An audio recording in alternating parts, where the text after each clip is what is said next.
ചില ഗോളുകൾ ചരിത്രം മാറ്റിയെഴുതും. ചില ഗോളുകൾ അതിൻ്റെ ഉടമയുടെ ജീവനെടുക്കും. 1994 ഫിഫ ലോകകപ്പ്. കൊളംബിയ എന്ന ടീമിന് അതൊരു സ്വപ്നമായിരുന്നു. ആൻഡ്രേസ് എസ്കോബാർ എന്ന 27-കാരൻ്റെ ചിരിയിൽ ആ സ്വപ്നം തിളങ്ങി നിന്നു. പക്ഷേ എല്ലാം മാറ്റിമറിച്ചത് ഒരു സെക്കൻഡ് നേരത്തെ ആ പിഴവാണ്. കൊളംബിയയും അമേരിക്കയും തമ്മിലുള്ള മത്സരം. 35-ാം മിനിറ്റ്.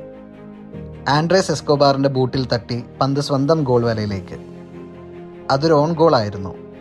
കൊളംബിയ ലോകകപ്പിൽ നിന്ന് പുറത്തായി. കോടിക്കണക്കിന് ഡോളറിൻ്റെ വാതുവെപ്പ് പണം നഷ്ടമായതിൻ്റെ കണക്കെടുപ്പ് തുടങ്ങി. ലോകകപ്പ് കഴിഞ്ഞു. ഭീഷണികൾക്കിടയിലും ധൈര്യപൂർവ്വം അദ്ദേഹം നാട്ടിലേക്ക് മടങ്ങി. ജീവിതം ഇവിടെ അവസാനിക്കുന്നില്ല എന്ന് അദ്ദേഹം പറഞ്ഞെങ്കിലും ചില ശക്തികൾക്ക് അത് അംഗീകരിക്കാൻ കഴിഞ്ഞില്ല.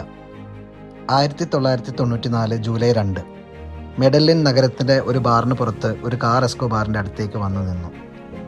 വാക്ക് തർക്കങ്ങൾ. അതിനു പിന്നാലെ 6 വെടിയുണ്ടകൾ. 6 തവണ ആ കാറിലുണ്ടായിരുന്നവർ വെടിയുതിർത്തു. ഓരോ വെടിവെച്ച കേൾക്കുമ്പോഴും അവർ വിളിച്ചു പറഞ്ഞു, ഗോൾ.